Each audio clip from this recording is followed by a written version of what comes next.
La chaîne d'incorporation a conduit ces volontaires chez le médecin, le coiffeur, et ils ont reçu leur équipement. À la caserne Février, le travail de formation militaire peut commencer par le premier rassemblement de la compagnie.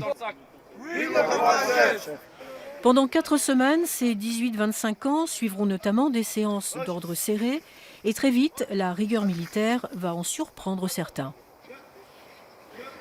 Par exemple, marcher au pas tout en une section entière, comme il y a toujours un décalage avec les bras ou les pieds. Sinon, après le reste, ça va, ça passe. Mais vous allez aller jusqu'au bout. Oui, sûr et certain, j'abandonne pas.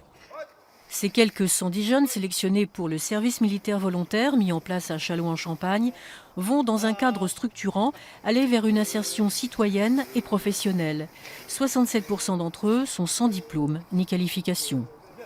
L'objectif, c'est de les aider à trouver un emploi, donc pour ça, leur donner le permis, le savoir-faire et le savoir-être nécessaires. Donc que recherchent les entreprises? Les entreprises, ils veulent des gens à l'heure, des gens dans la bonne tenue, propres, et qui ont un permis pour se rendre sur le lieu de travail. Ici, ils trouveront une nouvelle famille avec ses règles, notamment apprendre à faire son lit au carré. Une discipline d'autant mieux acceptée qu'ils sont motivés. Ils ne se sont pas engagés par hasard. Pour avoir mon permis et être inséré à l'emploi, Vous rêvez de quelle profession ? être dans le BTP.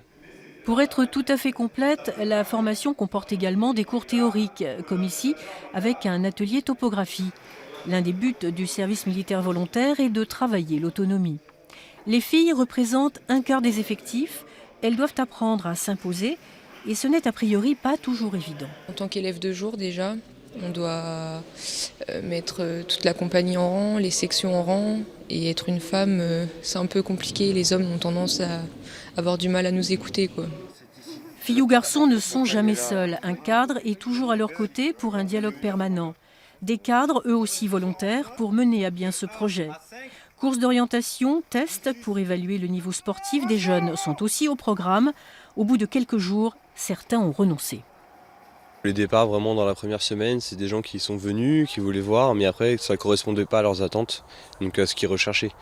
Donc c'était prévu, après, nous, on savait qu'il y en avait forcément qui allaient partir. Donc on ne va pas non plus les retenir si ça ne leur convient pas, et ils pourront partir sans problème. À l'issue du service militaire volontaire, le taux d'insertion dans un emploi durable est de 70%. La prochaine incorporation est prévue pour le mois de novembre.